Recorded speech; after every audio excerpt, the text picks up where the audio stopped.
Olá, tudo bem com vocês? Vamos dar início hoje à disciplina de Psicologia da Educação. Eu sou a professora Ana Cristina, vou ficar com vocês aqui sobre as ideias que nós temos sobre a aprendizagem. O carro-chefe, meninos,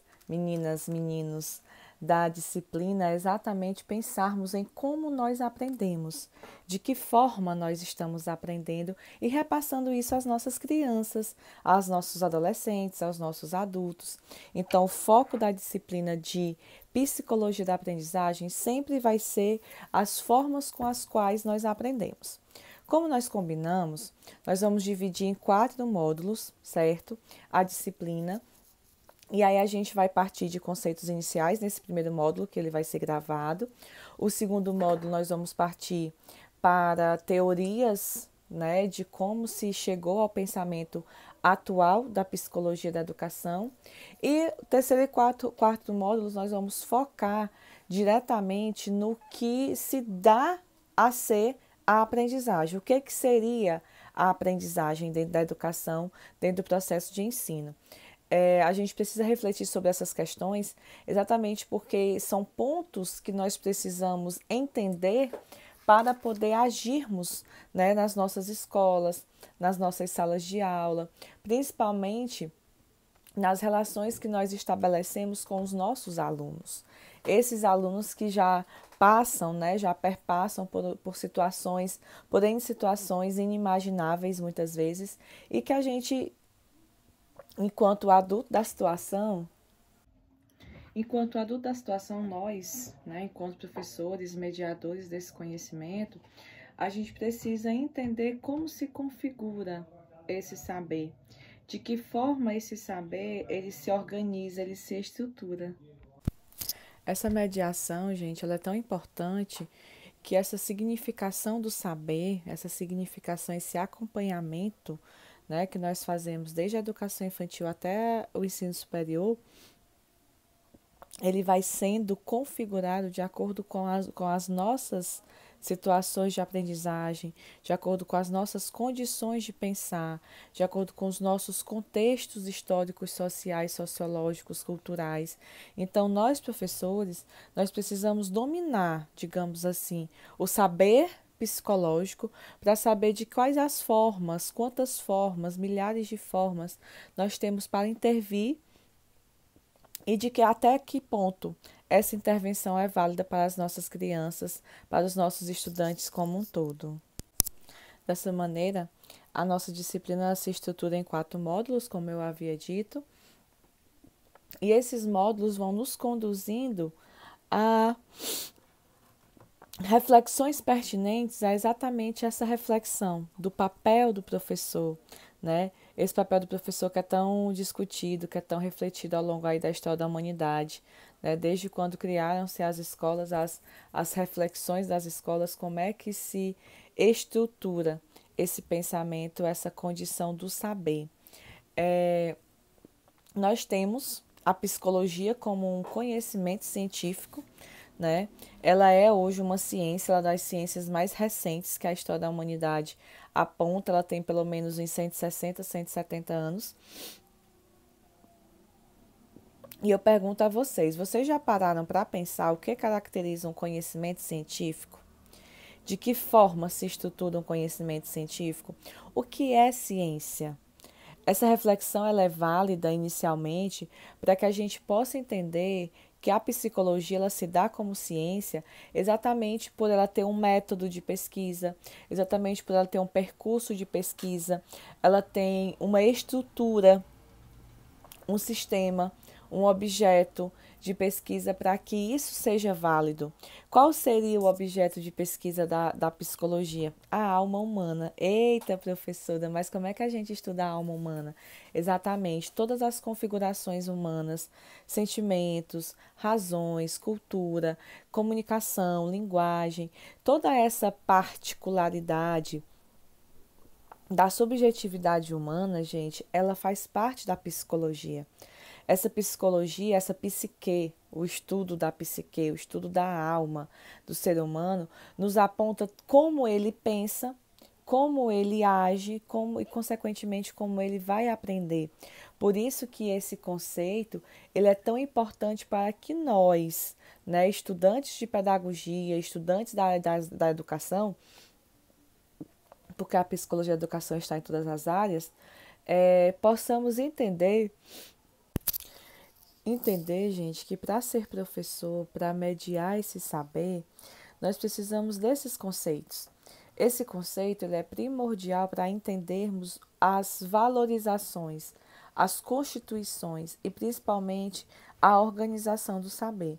Quando eu vos pergunto o que é ciência, e eu quero que vocês pensem qual é os métodos científicos, os métodos científicos que nós utilizamos dentro da academia, nós vamos perceber que tudo aquilo que tem um objeto de estudo, tudo aquilo que se estrutura como fonte de pesquisa, de saber, de conhecimento, ela é ciência. E a psicologia, por ser tão recente, mesmo sendo tão recente, ela tem todas essas preconizações do saber. Ela tem todas essas organizações do saber, porque ela tem objeto de estudo, ela tem métodos, ela tem um sistema a ser seguido, a ser estruturado. Então, essa ideia da ciência, ela consiste em uma forma de conhecer o mundo baseado no pensamento racional, que apresenta as seguintes características. Nós vamos ter como características a ciência. Então, como resposta, né, à pergunta do que é ciência, a gente tem essa ideia. E as principais características são um objeto específico, a psicologia tem, né, quando a gente se predispõe a pensar no comportamento humano, enquanto fonte principal para esse pensamento. Nós temos também na psicologia uma linguagem rigorosa, uma linguagem científica que segue um rigor científico, não é? Uma constituição de termos, de saberes e compromissos em relação a isso. Métodos e técnicas específicas que eles foram desenvolvendo e estão desenvolvendo ao longo da história da humanidade, ao longo do desenvolvimento da educação, do desenvolvimento das sociedades e das culturas. Esses métodos e técnicas específicas, eles geram um processo cumulativo de conhecimento, que é muito válido nesse momento de falarmos de psicologia da educação, né? Esse processo cumulativo de conhecimento, gente, ele é tão importante que ele nos dá a ciência do que pode ser que aconteça nas nossas salas de aula, exatamente por sermos fadados a essa experiência. E, por fim, nós temos como característica dessa ciência a objetividade, o foco de falar e de pensar em algo real, em algo claro, em algo objetivo. Partindo dessas características da psicologia, gente, nós temos ela como um conhecimento científico ali do final do século XX, por isso que eu disse a vocês que ela é uma ciência muito jovem, uma das mais jovens, apesar de que nós vamos fazer um breve percurso histórico, nós vamos entender que essas reflexões filosóficas sobre a psicologia da educação, do aprendizado, do saber, ela perpassa desde a Grécia Antiga, Roma Antiga, né, ali durante a Idade Média, mas ela só se constitui como ciência no final do século XX. E ela vai ter como marco inicial no ano de 1879, quando o Wood, de 1930 a 1920, ele fundou o primeiro laboratório de psicologia experimental na Alemanha. Então, esse teórico, esse psicólogo, ele nos estrutura uma primeira idealização da psicologia enquanto ciência. Apesar de que nós vamos percebendo que ao longo da evolução, ao longo do desenvolvimento da humanidade, nós temos traços dessa psicologia nas nossas ações. Nós temos condições de pensarmos nisso nas nossas condições humanas. Porém, é esse moço, né, o Wood, que vai estabelecer nesse laboratório as práticas, os métodos, as constituições, as organizações da psicologia para que se possa ir além daquilo que se organize. Então, a psicologia ela vai ser, a partir disso, tida como conhecimento sistematizado, ela vai seguir um rigor, ela vai seguir um sistema, ela vai ter um objetivo em si, que é estudar que é aprimorar os estudos do comportamento humano, e ela vai ser fruto de pesquisas de um fenômeno chamado modernidade, né? Nós estamos vivendo aqui a idade moderna, então nessa idade moderna nós vamos poder nos organizarmos para essa constituição do saber, para essa organização do saber enquanto seres que estão vivendo uma idade nova, né? Aqui sai da idade das trevas, da idade da idade das trevas para o iluminismo, né? Para a idade moderna, e aí nós encontramos essa evolução social, digamos assim, essa necessidade de entender o ser humano no seu contexto social. Não é o ser humano enquanto somente pai, ou somente filho, ou somente esposo, não. É o ser humano enquanto ser geral, ser dentro de uma sociedade. O que é que nós sentimos, o que é que nós vivemos, como nós vivemos na nossa sociedade, quais são as principais influências que nós temos na nossa sociedade. Então, a psicologia nos faz refletir sobre isso. Porém, durante muito tempo, como eu já disse, já se pensava a natureza humana e as questões relativas aos aspectos não objetivos das experiências. Sempre se pensou em estudar, sempre se pensou em se estruturar um pensamento organizado para essas vivências. Porém, até então, até meados do século XX, do século XIX, nós não tínhamos essa estrutura sistematizada, porque, como eu disse, a ciência é uma estrutura, é um sistema, né? Então, a gente precisava estruturar isso enquanto ciência para daí nos organizarmos enquanto seres vivos, seres humanos, seres que vivem e convivem em uma sociedade. No início era a mitologia. Na Grécia Antiga, gente, tudo que se sentia, tudo que se fazia, tudo que se pensava era através da mitologia, dos grandes deuses, né, dos deuses que interferiam na vida humana. E aí, nesse início, nós temos a participação inicial de alguns filósofos, né, que na verdade eles não vão aceitar tudo como obra dos deuses. Será se os deuses tinham assim tanto poder para decidir toda a vida humana? Então, os filósofos, eles questionavam muito sobre isso. E aí nós vamos ter aqui Sócrates, antes de Cristo, 480 anos antes de Cristo. Nós vamos ter Platão, nós vamos ter Aristóteles. Esse povo, eles vão refletir sobre a natureza humana. Entendam, eles não deixam de acreditar nos deuses. Eles só se questionam se será de fato que esses deuses, têm todo esse poder para interferir de forma tão direta na vida humana, né? O comportamento de uma pessoa que não era legal, o pensamento de uma pessoa que ia contra os direitos humanos, os direitos de todos, o poder instaurado por alguém, tudo era motivo de se pensar em uma intervenção divina, certo?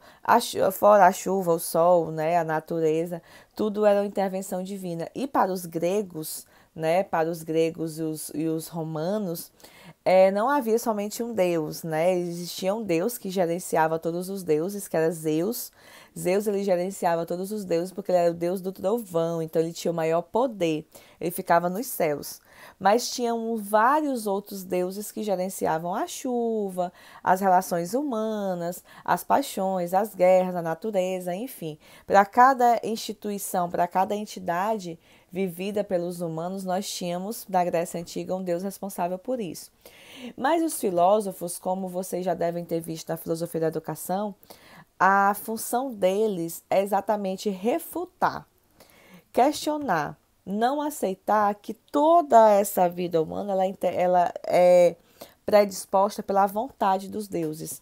Para os filósofos, se isso acontecesse, nós éramos como se marionetes nas mãos dos deuses. Eu acredito também que a gente não era. Então, nós vamos tendo uma cultura mitológica pagã, né, não cristã, até o ano zero, o ano do nascimento de Jesus Cristo.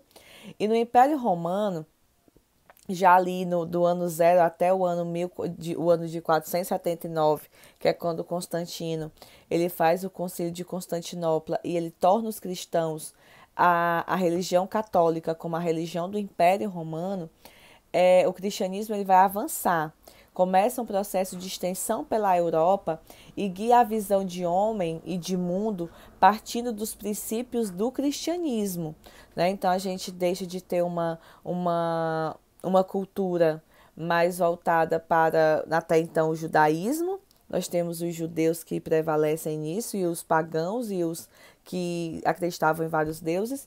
A gente passa a uma cultura monoteísta.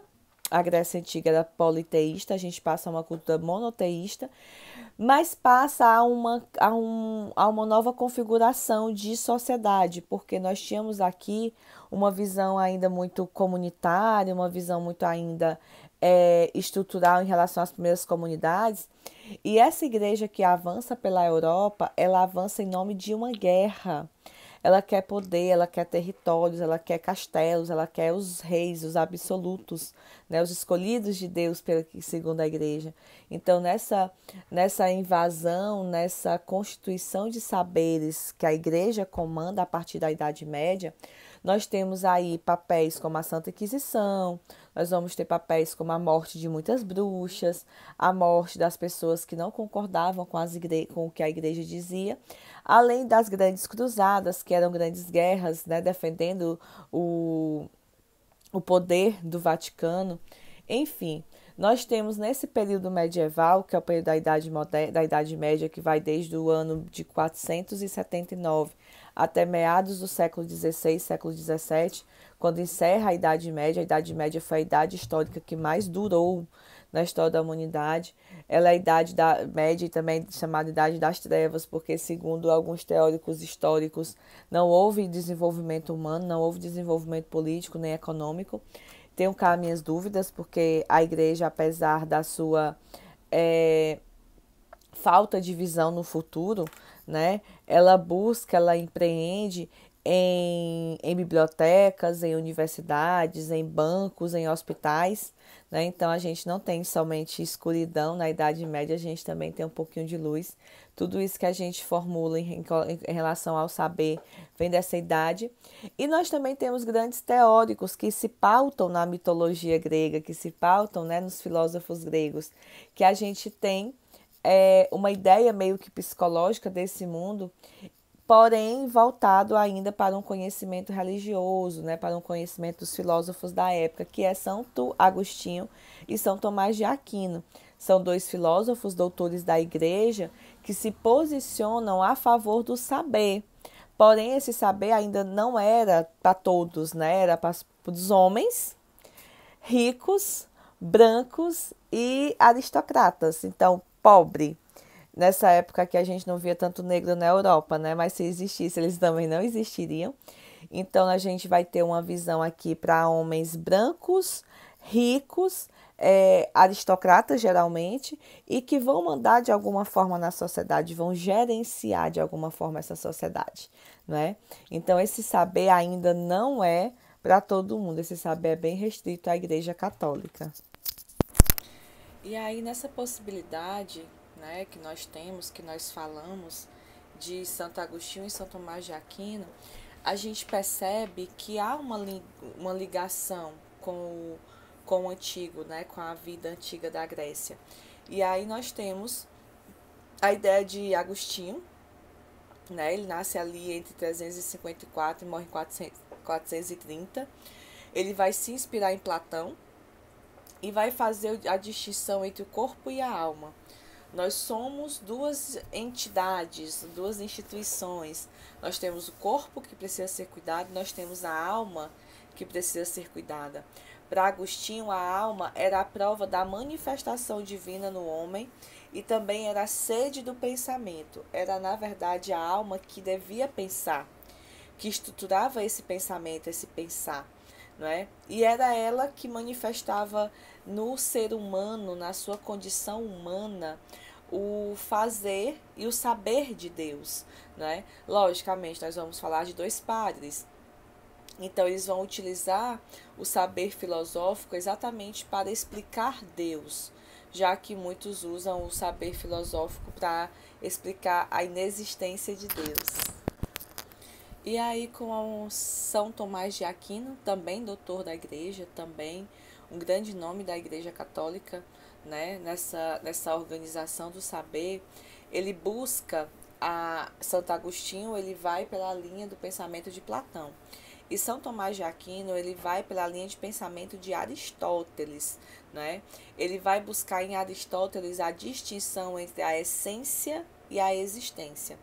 Essas reflexões que nós temos, que nós fazemos, né, sobre o que é nossa essência, quais são as nossas essências, o que é que nos constitui enquanto homem, enquanto mulher, e a existência, que vai nos trazer as pessoas ao nosso derredor, as pessoas que convivem conosco, as pessoas que nos fazem sermos quem somos. E a busca da perfeição pelo homem seria a busca por Deus. Esse Deus perfeito, né? Esse Deus que é misericórdia, que é ato de misericórdia, e que esse humano, esse ser humano, ele vai buscar nessa perfeição de Deus a sua própria perfeição. Ele vai se inspirar em imagem e semelhança a esse Deus que é misericórdia, que é amor, né? Então é aí a idealização dos pensamentos católicos da época da Idade Média. E aí chega a modernidade, né? Com o advento da modernidade vai surgir, gente, a necessidade de uma nova forma de pensar o homem e o mundo. Aquela forma que a igreja pensava, que os santos pensavam, que os papas pensavam, não ia abarcar mais as constituições dos seres modernos, né? Então se precisava de uma nova forma de pensar o mundo e, consequentemente, de pensar o homem, influenciada assim pelas transformações sociais que eram decorrentes do surgimento do capitalismo e da Revolução Industrial.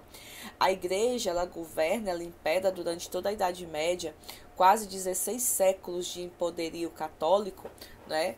E aí, em uma sociedade feudal, uma sociedade guiada pelos reis, guiada pelos absolutos, né, escolhidos de Deus, escolhidos pela igreja e pelo Papa. Então a sociedade era sempre muito igual, as pessoas não questionavam tanto, as pessoas não buscavam tanto saber. Mas aí surge, partindo dessa ideia do feudal, essa ideia do absoluto, os questionadores. Se questiona se de fato isso estaria correto, se de fato a sociedade precisava viver sempre daquela mesma maneira. E aí se passa a ter uma visão sobre o que chamamos de capitalismo, né? E a Revolução Industrial, que é a grande primeira revolução da sociedade, né? É a grande revolução industrial, aquela que posiciona, que condiciona todos nós como trabalhadores de um sistema, como vivências culturais e sociais que nós temos e que nós precisamos ter, não é? É nesse capitalismo que se cria todo o sistema monetário que nós temos hoje. E ainda é um sistema que exclui, é um sistema que valoriza quem tem, não quem é, que valoriza quem tem poder e não quem sabe. Enfim, a gente conhece essas questões capitalistas, infelizmente. E a sociedade vai se mortificando nesse capitalismo. As pessoas vão se explorando mutuamente, explorando o meio ambiente, explorando os animais, e isso tudo em nome de um capitalismo, né, em nome de um sistema. Surge então a ideia de indivíduo, que ele vai se solidificar na sociedade contemporânea. Hoje nós vivemos a idade contemporânea, hoje nós fazemos parte de uma idade contemporânea, por isso que o homem, ele hoje se estrutura homem, essa individualidade, essa constituição do saber, em uma sociedade individualista, hedonista, né? Que valoriza o ter e não ser em muitas questões e muitas situações. E seguindo nessa linhagem de pensarmos o moderno, né, de pensarmos o novo, nós temos pessoas como Galileu Galilei, do século XVI, né, de 1564. Galileu Galilei, ele imagina a astronomia de forma diferente, né? Ele vê estrelas diferentes, ele vê que na verdade não é a Terra que o Sol que gira em torno da Terra, a Terra que gira em seu eixo e é iluminada pelo Sol como estrela maior, né? Ao contrário do que a igreja dizia. E nós temos Francis Bacon, também pensado e organizado como homens modernos e como homens que vão valorizar o método indutivo, o método de condução do saber, o método de organização desse saber. Então, Bacon e Galileu Galilei, eles batem de frente com a igreja, né, apresentando um saber filosófico, um saber científico, um saber de questionamento. Será que nós temos tanto intervenção divina, ou se a ciência também pode valer-se dessa intervenção? Pode se estruturar enquanto ser, enquanto organização em si. Então, começa aqui, gente, os questionamentos das evoluções necessárias que a sociedade precisava ter. Aquela vida fechada, aquela vida arraigada, aquela vida somente ali dentro de um feudo, precisava ser mudada. E a tecnologia apareceu. Ela apareceu na roda, ela apareceu nos novos modelos de motores de carro, ela apareceu nos carros, nos televisores, nas formas de comunicação, no telefone. Então, isso parte dessa ideia do século XIX, 18, 19, né? A ideia da iluminação. O homem ele estaria iluminado pela ciência, enquanto que a religiosidade era iluminada pelas trevas, né? Não existia iluminação na religiosidade. Descartes, lá no século XVI, XVII, ele dá continuidade ao desenvolvimento do método indutivo e funda o racionalismo, não é? Então eles vão rompendo ao longo da história, da ciência, da psicologia, as conectividades com a igreja. Eles vão cortando essa conectividade com a igreja. Eles vão cada vez dando maior e mais valor, e maior ciência à ciência do que a religiosidade. E ele diz uma frase célebre que todos nós dizemos até hoje: penso, logo existo, né? Então, quando eu penso, quanto mais eu penso, essa estrutura, o que me faz homem, segundo Descartes, o que me faz homem hoje, constituído como homem, é exatamente essa ideia do pensar. O que diverge o ser humano do ser animal, né, do irracional, segundo alguns teóricos, é o pensar, né? Essa estrutura do pensar, esse poder de pensar e agir por meio de uma consciência que nos diverge, nos diferencia dos animais irracionais. Ele, Descartes, analisou o homem sob dois aspectos, né? O seu intelecto, que vem através do racionalismo, e o dos seus órgãos do sentido, que é o empirismo. O empirismo, vocês viram lá na metodologia da educação, na metodologia científica, né? Exatamente essa ideia de que eu preciso saber usar os meus saberes científicos e os meus saberes que eu aprendi com os avós, com os pais, com o povo que convive ali mais próximo a mim, certo?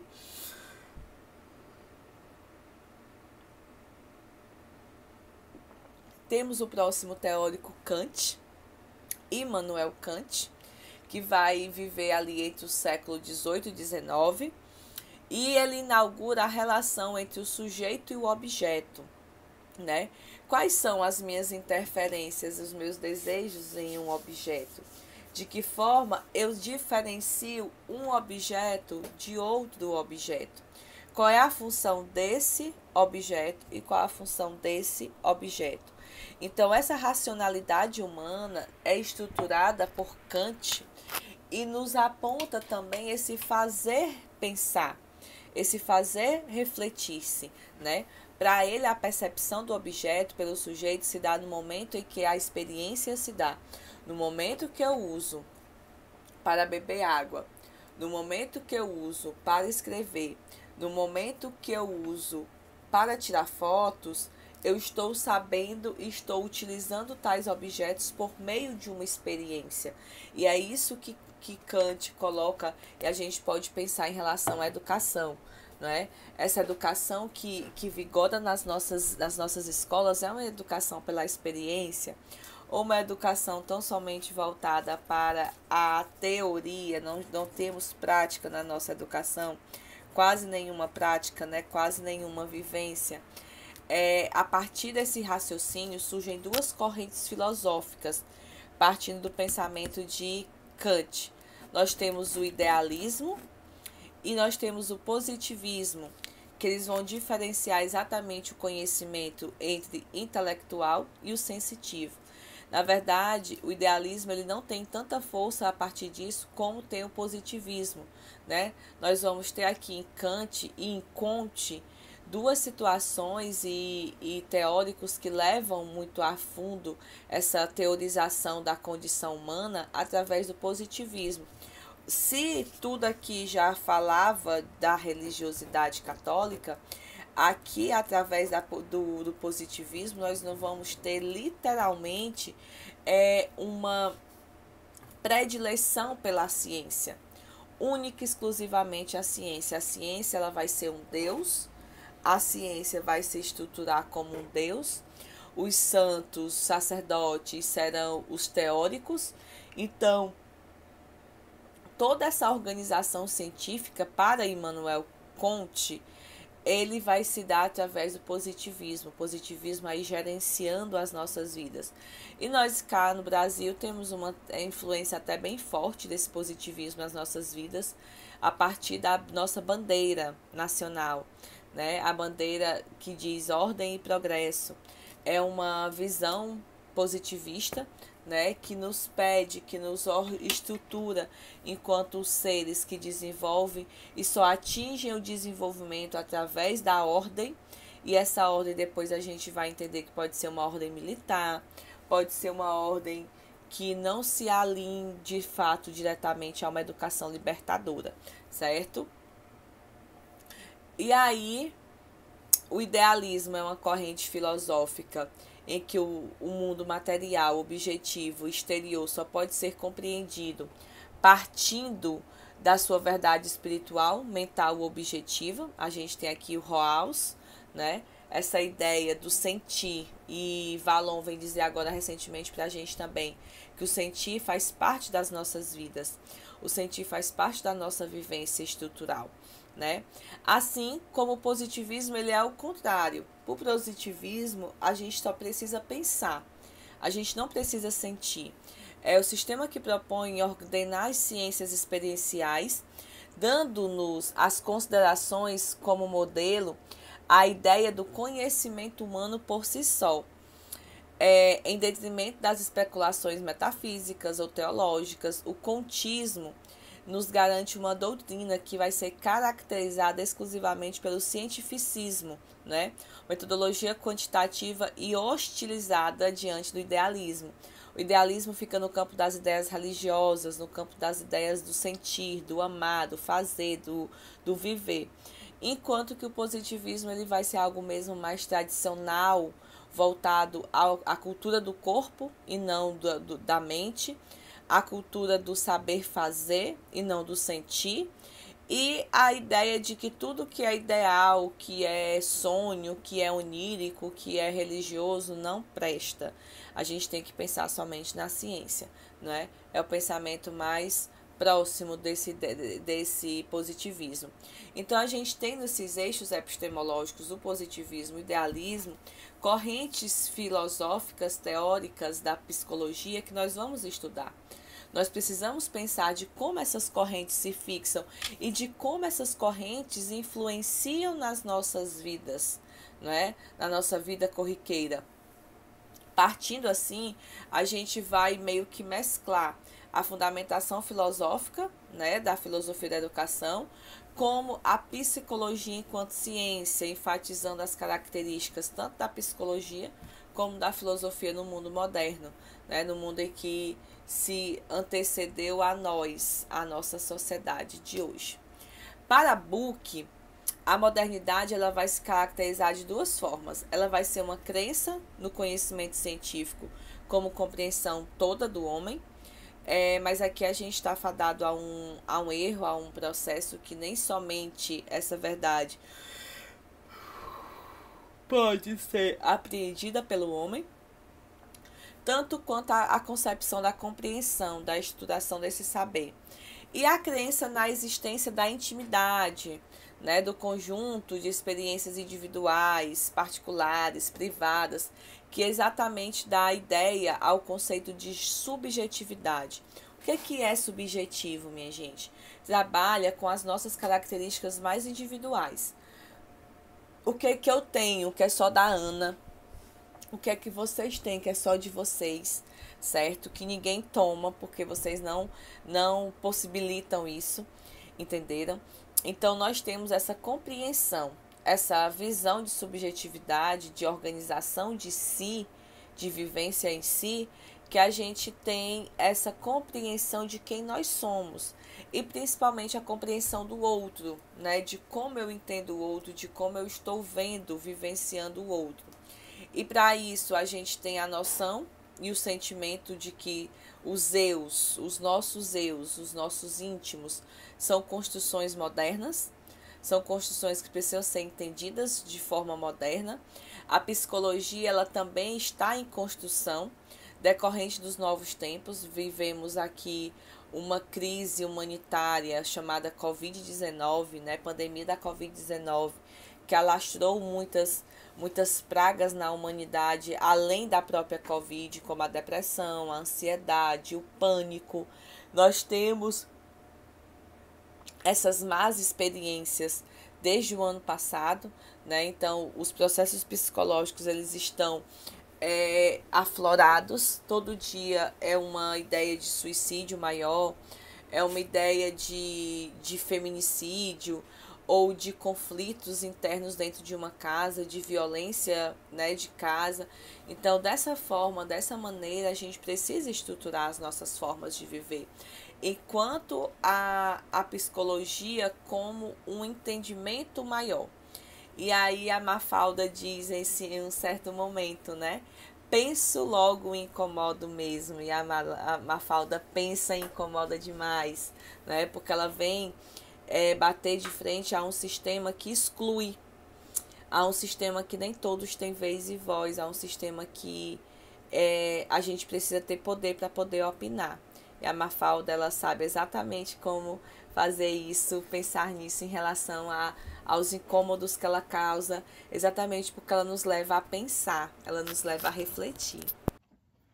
Então, dentro dessa configuração, né, histórica da psicologia, como nós vimos, nós temos o entendimento da psicologia como a alma, o estudo da alma.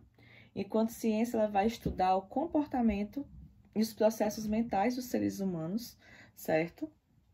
Ela faz esse contraponto de pensar e de estruturar esses processos mentais dos seres humanos enquanto pessoas, enquanto seres que se organizam e que se pensam e que vivem, né, dentro dessa possibilidade. E nós temos a educação. Significa o meio em que os hábitos, os costumes e os valores de uma comunidade são transferidos de uma geração para outra. Então, percebam que o termo psicologia da educação, ele vai trazer muito saber e muita reflexão para que a gente entenda que todo o processo educacional, que todo o processo organizado dentro de um fazer, de um saber educativo, ele está dentro de hábitos e costumes necessários à prática e à vivência social, à cultura e à organização social. Por isso, essa possibilidade de entendermos e construirmos as ligações, as constituições da vida em sociedade por meio da psicologia. Partindo da concepção da psicologia da educação, nós vamos ter mais ou menos esse mapa mental, né? Essa estrutura em relação ao que nós podemos pensar sobre a psicologia. Pensar sobre a psicologia. Nós temos uma psicologia da educação que se desdobra entre a educação ser a parte que dá base à vida humana, que estrutura essa vida humana de alguma forma, de alguma possibilidade, e ela vai organizar os processos mentais. esses processos de ensino e aprendizado, sendo que o ensino ele vai ser gerenciado e o foco vai ser o professor, e a aprendizagem ele vai ser gerenciado e o foco vai ser o aluno. Esse processo de ensino, ele gera o processo de aprendizagem. É nessa ligação, nessa correlação que nós temos a possibilidade da aprendizagem, ou de uma ideia do que possa vir a ser essa aprendizagem. E partindo disso, nós vamos ter, dentro da ideia da educação como base da vida, uma sociedade, interação, não é? Uma sociedade que acolhe esse indivíduo, que interage, de alguma maneira, ela interage com esse indivíduo, e essa educação ela vai gerenciar todos os ciclos da vida e do desenvolvimento humano, desde o início do processo de escolarização até o final da vida humana, que também é gerenciado por um processo de educação. E quanto ao processo de ensino-aprendizagem, ele é visto como uma particularidade e uma organização da saúde corporal e mental de todo e qualquer indivíduo. Nós passamos por esse processo, independentemente seja ele escolar ou não. Todos nós passamos por meios do processo de ensino e aprendizagem. Logicamente que o que nos difere é exatamente a forma com a qual nós aprendemos, pela qual nós aprendemos. Então, todos nós aprendemos de formas diferentes, né? De estruturas mentais diferentes. Uns para assistir aula eles precisam anotar tudo, outros não precisam anotar nada, basta a explicação do professor, outros ainda nem a explicação nem a anotação, ele vai ler e entender por conta própria esse aprendizado. Então, nós temos particularmente, cada um de nós temos vivências que buscam estruturar essa ideia de como nós aprendemos, de que forma se estrutura esse pensamento. Então, nós temos aqui as correntes que principalmente influenciam a psicologia e a educação, né? O empirismo de John Locke, que vai nos mostrar que nós aprendemos com o outro, mesmo sem um sistema, mesmo sem uma organização sistematizada.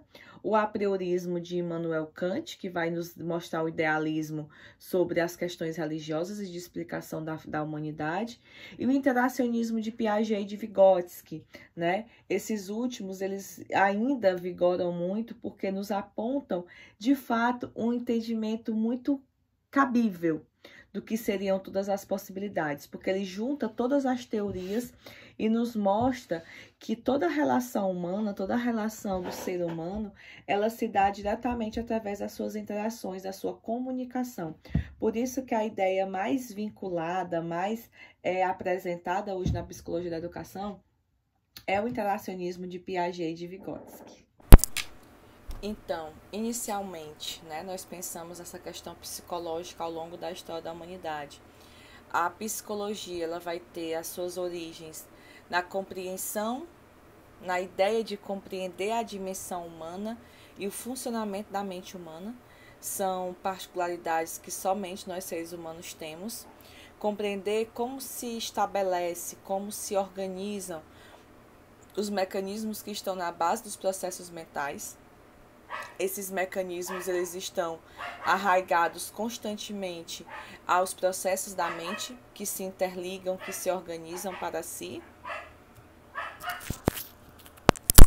Ao longo, né, do processo evolutivo da humanidade, o estudo científico da educação, gente, ele é tido como uma área do conhecimento humano e tem pretensões de verdade. Qual seria essa ideia, né, dessa pretensão da verdade? A esse termo nós chamamos de educação, que eu unifico dentro de um único conceito vários conceitos que precisam ser estruturados, que precisam ser pensados, refletidos, para que eu saiba aonde vai a humanidade, de que forma essa ideia, essa organização, esse sistema, ele vai ser pensado nos anos subsequentes, certo? E aí, para isso, a gente tem aqui uns pensadores pedagogos. A gente pensou inicialmente nos pensadores mais voltados para a psicologia, né, e para a filosofia, que é o que baseia esse nosso pensamento psicológico, filosófico. E agora a gente vai pensar um pouquinho nos pensadores da educação. como é que esse povo estrutura essa situação da educação para que a gente possa depois pensarmos nos processos dignos da aprendizagem, né? Do processo de fato voltado para a aquisição da aprendizagem. Então, a gente tem Herba, do século XVIII, século XIX, uma análise sistemática da educação e vai possibilitar que essa educação, através da ciência da pedagogia, fosse formulada como ciência. A gente tem uma sistematização do pensamento de Herba para transformar tudo que já se pensou dentro da educação como uma teoria pedagógica, uma teoria do método, uma teoria da didática. E aí nós temos como pressupostos básicos a ênfase na formação moral, nós vamos ter essa idealização da formação moral, a manutenção da ordem pelo comportamento das crianças, isso aqui, gente, ainda é uma visão muito tradicionalista, certo? Uma visão muito longe da nossa realidade. A gente, pela autoridade, o autoritarismo do professor, se pensar em um comportamento, em a criança sentir medo e nisso ela se comportar, né? Ela se aquietar. Nós vamos ter uma instrução educativa diversificada, cada professor vai ter o seu método, a sua forma de ensinar e a sua forma de conduzir a sua aula, por isso que ela é diversificada. E a disciplina, ela vai ter um caráter com autodeterminação ou como uma predeterminação do caráter, né, da formação do caráter. As pessoas nessa época acreditavam que era a educação escolar que poderia moldar o caráter das pessoas, né? Hoje a gente sabe que tem muita coisa envolvida, muita coisa que pode ser estruturada de tal maneira que aí sim eu construo o meu caráter e eu ainda tenho as escolhas, né? Eu posso escolher o que me aprouver, o que for melhor para mim, para a minha personalidade. Esses teóricos postulam que a realidade ela pode ser reduzida a algumas estruturas primordiais, como casa, família, escola, identificadas exatamente através da observação e descritas por uma linguagem. Lembrem que eu falava que Vygotsky ele sempre vai nos pontuar sobre a linguagem, sobre a comunicação, sobre a interação humana. Então é nesse ponto de organizarmos os nossos pensamentos que a gente tem o princípio da comunicação através da linguagem, né? De uma estrutura voltada para a linguagem. Os alunos são diferentes entre si, todos os estudantes são diferentes entre si, e isso vai explicar a questão da diferença dos rendimentos. Cada um de nós vamos aprender diferente, de forma diferente.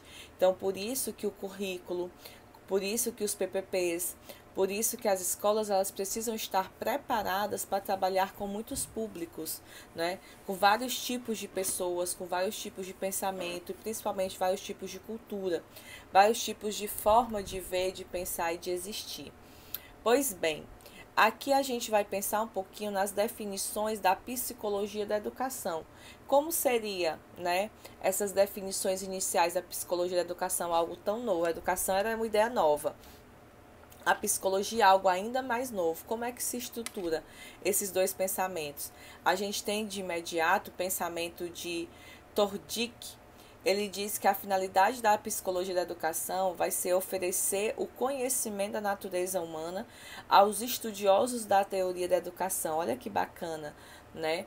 A gente vai tentar, através do que já se sabe sobre o comportamento, já se sabe sobre o pensamento, já se sabe sobre o cognitivo, estruturar isso para dentro da teoria da educação e nós, enquanto professores, utilizarmos isso nas nossas aulas para que os alunos aprendam e aprendam de verdade.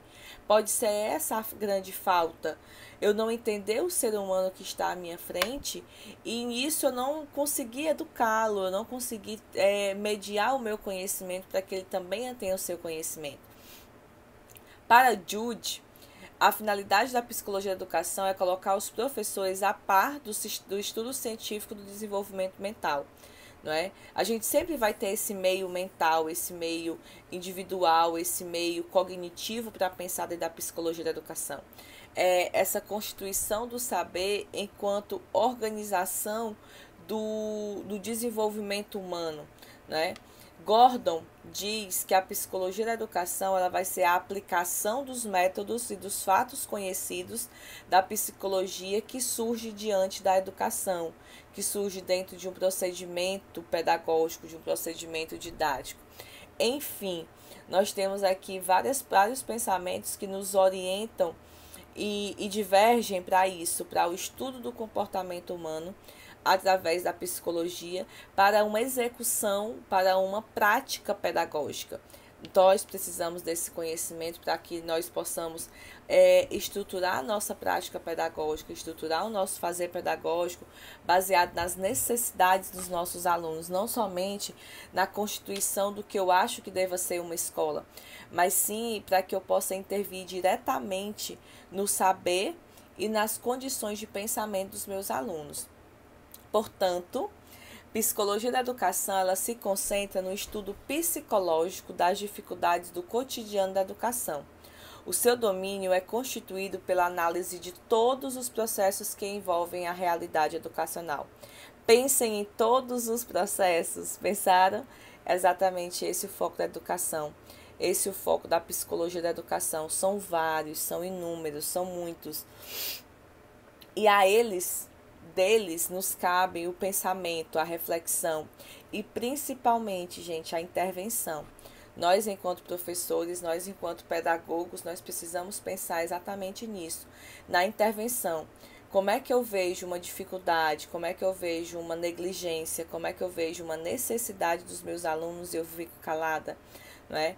Então, eu preciso, eu não posso ser conivente, eu preciso agir, eu preciso mudar aquela situação e que aquela situação seja dado um resultado em tempo hábil, em tempo organizado, de forma plena, para que aquela criança que esteja sofrendo de alguma forma seja sanado o seu sofrimento. E aí eu encerro essa primeira parte das nossas aulas, não é? Dizendo que o professor não é o que ensina, mas é aquele que desperta no aluno a vontade de aprender. Então, que nós sejamos esse momento de professores, né? Esses professores inspiradores que nos apontam, que nos condicionam, que nos colocam para frente e principalmente que inspiram os nossos alunos de alguma maneira. Essa frase é de Jean Piaget. Como é que a gente vai fazer, estruturar? Vou passar para vocês esses slides, né? Os slides que a gente trabalhou até agora e o texto, para que a gente vai ter duas atividades. Então, dentro desse texto, dentro dessa possibilidade, nós vamos ter duas atividades, os slides e uma leitura, certo? Então, ao tempo que eu for mandar o link que vocês estiverem assistindo essa aula, vocês vão estruturar a aula e vão organizar dentro dos princípios de vocês. Esses princípios vão ser os pedagógicos, os psicológicos, certo? Algo bem simples. E aí, eu me despeço desse nosso primeiro momento de aula, certo? Desejando assim uma aula maravilhosa. Vocês vão colocar lá no grupo agora a frequência, tá? Vocês vão colocando o primeiro nome e aí vão organizando a frequência para que eu possa dar baixa lá nas frequências de vocês. E amanhã nós vamos estar no ao vivo, certo? Então, eu espero vocês. Um abraço e até amanhã.